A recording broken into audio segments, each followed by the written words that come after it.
मंजिल यूं ही नहीं मिलती राही को, एक दिल में जुनून जगाना पड़ता है। मंजिल यूं ही नहीं मिलती राही को, एक दिल में जुनून जगाना पड़ता है। पूछा चिड़िया से कि घोंसला कैसे बनता, पूछा चिड़िया से कि घोंसला कैसे बनता है, बोली तिनका तिनका उठाना पड़ता है।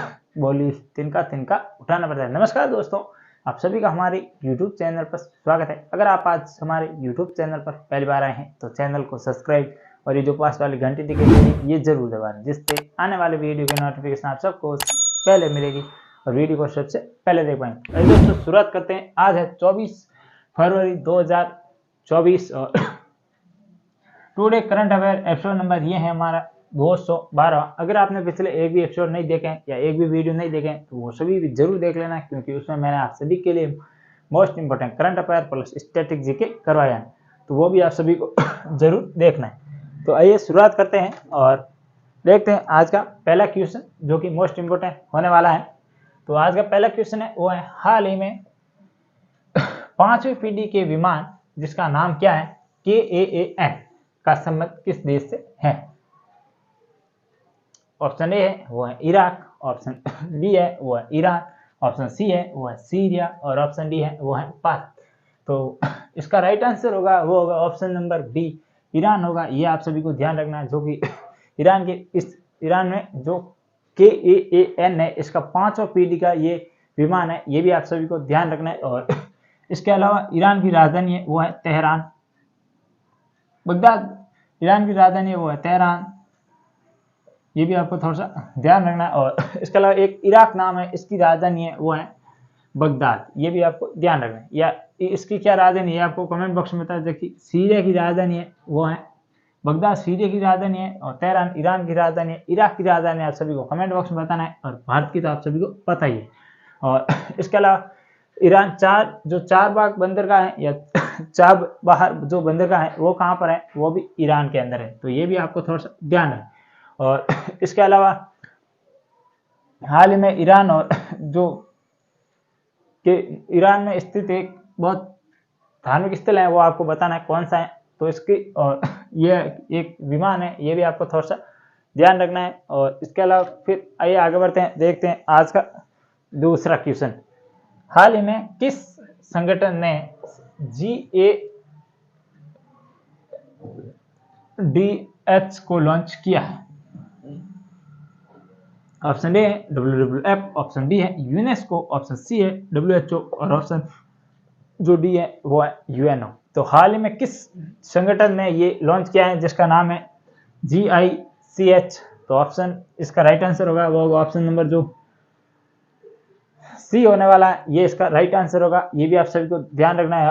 और इसके अलावा WHO की फुल फॉर्म होती है वो होती है वर्ल्ड हेल्थ ऑर्गेनाइजेशन। इसका मुख्यालय बहुत इंपॉर्टेंट ध्यान रखना है, क्योंकि मेरा इस एग्जाम आया तो तब मैंने गलत कर दिया था, तो ये भी ध्यान रखना कहाँ पर है इसका मुख्यालय, तो वो है जिनेवा के अंदर, और जिनेवा है स्विट्जरलैंड की राजधानी। और इसके अलावा WHO की स्थापना हुई थी 7 अप्रैल 1948 के अंदर, और 7 अप्रैल को मनाया जाता है विश्व स्वास्थ्य दिवस।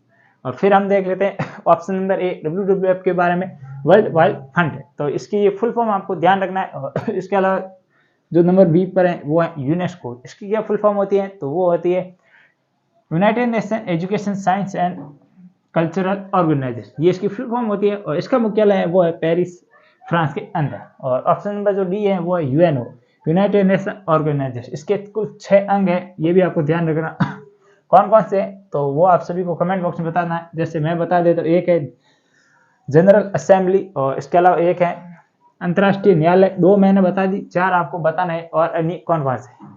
आइए फिर आगे बढ़ते हैं, देखते हैं आज का चौथा क्वेश्चन। तीसरा क्वेश्चन है वो है, किस कंपनी ने MPELS AI को लॉन्च किया है। तो MPEL क्या है कि ये एक तरह का AI है, आर्टिफिशियल इंटेलिजेंस है, जिसका नाम है वो है MPELS AI। तो ऑप्शन ए वो है गूगल, ऑप्शन बी है माइक्रोसॉफ्ट, ऑप्शन सी है वो है एप्पल और ऑप्शन डी है वो है अल्फाबेट। तो किसके द्वारा लॉन्च किया गया है, तो ये किया गया MS की फुल फॉर्म होती है माइक्रोसॉफ्ट, ये भी आपको थोड़ा सा ध्यान रखना है। और इसके द्वारा ये आर्टिफिशियल इंटेलिजेंस है, ये भी आपको ध्यान रखना है, क्योंकि आने वाले समय में AI का ही ज़्यादातर उपयोग हो रहा है। इसके अलावा गूगल आप सभी को पता होगा, मेटा की जो सारी कंपनी है गूगल, ये भी आपको ध्यान रखना। और इसके अलावा ऑप्शन नंबर जो सी है वो है एप्पल। एप्पल के वर्तमान में कौन है सीईओ, तो टिम कुक एप्पल के सीईओ है। और अल्फाबेट मेटा की कंपनी है या गूगल का प्राचीन नाम अल्फाबेट है। तो ये भी इतना आपको ध्यान रखना है। फिर हम आगे बढ़ते हैं, देखते हैं आज का चौथा क्वेश्चन, इंडस स्टोर का संबंध किससे है? ऑप्शन ए है फोन पे, ऑप्शन बी है भारत पे, ऑप्शन सी है वो है गूगल पे, और ऑप्शन जो डी है वो है ए व बी दोनों। तो इसका राइट आंसर होगा इंडस जो स्टोर है इसका संबंध फोन पे से। ये भी आपको ध्यान रखना, जैसे गूगल का प्ले स्टोर है और एप्पल का ऐप स्टोर है, इसी तरह अब फोन पे का अपना स्वदेशी एक प्लेटफॉर्म लॉन्च किया है जहां पर हम ऐप अपलोड कर सकते हैं, वहां से डाउनलोड कर सकते हैं, और इसलिए इंडस जो ऐप स्टोर है इसको लॉन्च किया गया है फोन पे के द्वारा। तो ये भी एक स्वदेशी ऐप स्टोर, स्वदेशी ऐप स्टोर है, ये भी इतना आपको ध्यान रखना। और ये थे कुल 4 क्वेश्चन जिसमें हमने विश्व और भारत का करंट अफेयर देखा, प्लस इनका स्टैटिक जीके भी सामने जो भी क्वेश्चन शामिल होने की कोई वो भी इसमें शामिल किए। अब ये जो 2 स्पेशल क्वेश्चन है ये है राजस्थान करंट अफेयर प्लस होगा इसमें राजस्थान स्टैटिक जीके भी। तो आज का 5वां क्वेश्चन है वो है हाल ही में किस राज्य में वीआईपी प्रोटोकॉल को समाप्त किया गया? ऑप्शन ए है वो है राजस्थान, ऑप्शन बी है वो है गुजरात, ऑप्शन सी है उत्तर प्रदेश, और ऑप्शन जो डी है वो है मध्य प्रदेश। तो इसका राइट आंसर होगा वो होगा ऑप्शन नंबर ए राजस्थान। हाल ही में राजस्थान में बीजेपी सरकार द्वारा मुख्यमंत्री श्रीमान भजन लाल शर्मा द्वारा वीआईपी जो प्रोटोकॉल होता है, जिसमें क्या होता है कि जब भी कोई वीआईपी पर्सन गुजरता है तो वहां पर चौराहे पर आम ट्रैफिक होता है उसे रोक दिया जाता है और फिर उनको गुजारा जाता है। तो इस वजह से जो आम जनता को जो परेशानी होती है, इनको देखते हुए सीएम साहब ने अब निर्णय किया है कि अब आम व्यक्तियों के साथ ही जब सीएम का काफिला जाएगा तो वहां पर ट्रैफिक भी नहीं रुकेगा और इस सुचारू रूप से जारी रहेगा। तो इस वजह से ये निर्णय लिया गया है और इसको प्रभावी भी कर दिया गया। राजस्थान के मुख्यमंत्री भजन लाल शर्मा, राजस्थान के राज्यपाल कलराज मिश्र, और इसके अलावा राजस्थान के 2 उप मुख्यमंत्री हैं। तो आप सभी को बताना है कि दोनों उप मुख्यमंत्री का नाम क्या है। ऑप्शन नंबर बी दिख रहा है आपको गुजरात, गुजरात की राजधानी गांधीनगर, और वर्तमान में गुजरात में सीएम कौन है तो वो आपको बताना है। उत्तर प्रदेश हाल ही में काफी चर्चा में देखा गया है, और उत्तर प्रदेश आप सभी को पता होगा यूपी कांस्टेबल का जो पेपर लीक हुआ इस वजह से काफी चर्चा में रहा है। तो जो उत्तर प्रदेश के राज्यपाल है वो है आनंदीबेन पटेल और मुख्यमंत्री श्रीमान योगी आदित्यनाथ। और ऑप्शन नंबर आपको डी दिख रहा है मध्य प्रदेश, राजधानी है वो है भोपाल, और इसके अलावा मध्य प्रदेश के सीएम कौन है तो वो है मोहन यादव। तो ये भी आपको थोड़ा सा ध्यान रखना है और ये बताना है कि मध्य प्रदेश के जो राज्यपाल है ये कौन है। आइए फिर आगे बढ़ते हैं, देखते हैं आज का 6वां क्वेश्चन, किस योजना के तहत राज्य के सभी जिलों में सीसीटीवी कैमरे लगाए जाएंगे जिससे कि सुरक्षा को और दृढ़ किया जा सके? ऑप्शन ए है लाडली लक्ष्मी योजना, ऑप्शन बी है लाडली सुरक्षा योजना, ऑप्शन सी है ए व बी दोनों, और ऑप्शन डी है उपयुक्त में से कोई नहीं।